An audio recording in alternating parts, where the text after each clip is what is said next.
Salam sejahtera untuk kita semua. Pelajaran Sekolah Sahabat dengan tema utama pada hari-hari terakhir ini, pekabaran Kitab Ibrani. Pelajaran keempat, Yesus Saudara Setia Kita. Rabu 19 Januari, disempurnakan melalui penderitaan. Bacalah Ibrani 2 ayat 10, 17, dan 18, dan Ibrani 5 ayat 8 dan 9.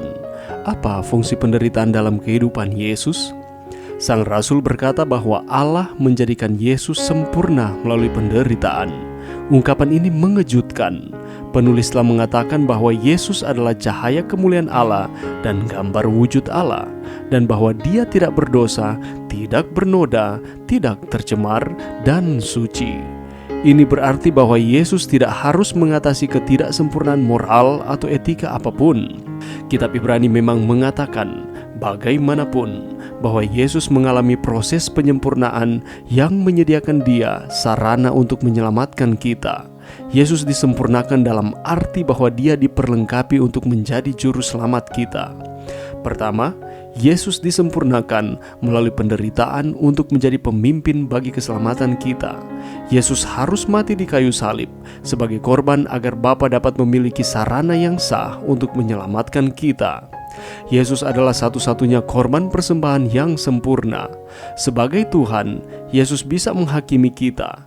Tetapi, karena pengorbanannya, Yesus juga dapat menyelamatkan kita. Kedua, Yesus belajar ketaatan melalui penderitaan. Ketaatan diperlukan untuk dua hal. Pertama, penurutan membuat pengorbanannya dapat diterima. Kedua, penderitaannya memungkinkan Dia menjadi teladan kita. Yesus belajar ketaatan karena Dia tidak pernah mengalami sebelumnya. Sebagai Allah, siapa yang harus Dia taati? Sebagai anak yang kekal dan satu dengan Allah, Dia ditaati sebagai penguasa alam semesta. Oleh karena itu, Yesus tidak berkembang dari ketidaktaatan menjadi ketaatan, tetapi dari kedaulatan dan kekuasaan menuju kepatuhan dan ketaatan. Anak Allah yang ditinggikan menjadi anak manusia yang taat. Ketiga, penderitaan mengungkapkan Yesus sebagai imam besar yang penuh belas kasihan dan setia. Penderitaan tidak membuat Yesus lebih berbelas kasihan. Sebaliknya, karena belas kasihan, Yesuslah Dia dengan sukarela mati di kayu salib untuk menyelamatkan kita sejak awal.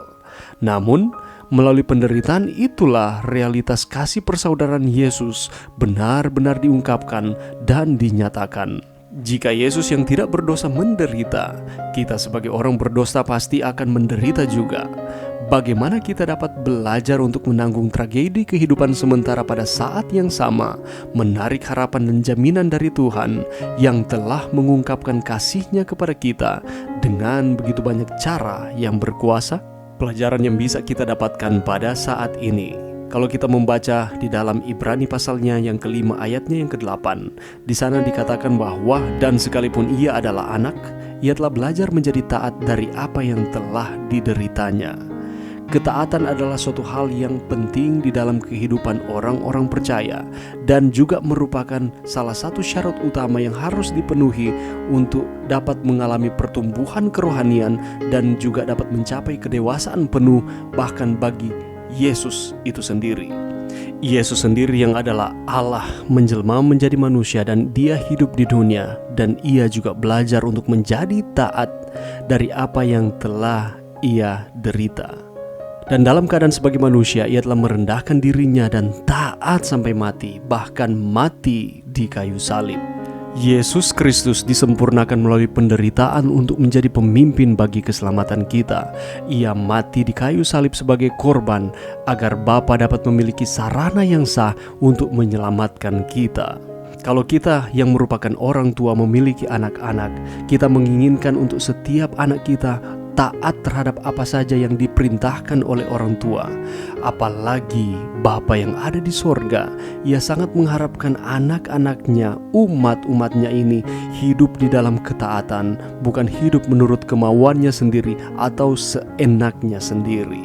Dan Yesus memberikan teladan kepada kita untuk hidup di dalam ketaatan dan ketergantungan kepada Bapa yang di sorga.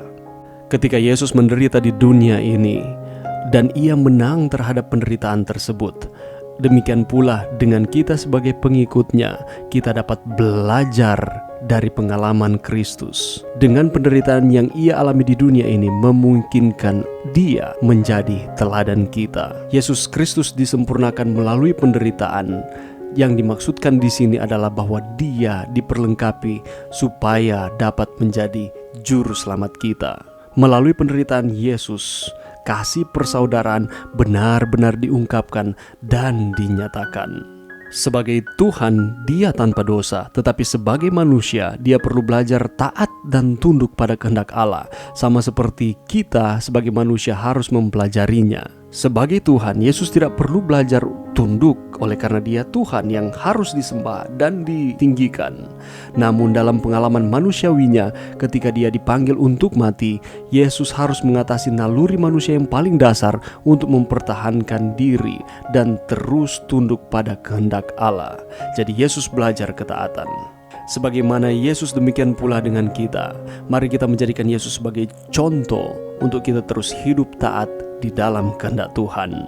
Mari berdoa. Terima kasih Tuhan atas firman-Mu pada saat ini, sebagaimana Yesus disempurnakan di dalam penderitaan dan dia menjadi juru selamat bagi manusia. Demikian pula kami mau mencontohi akan kehidupan Kristus di dunia ini dengan hidup taat terhadap kehendak Tuhan. Bantu kami Tuhan untuk terus setia kepada Tuhan, di dalam nama Yesus. Amin.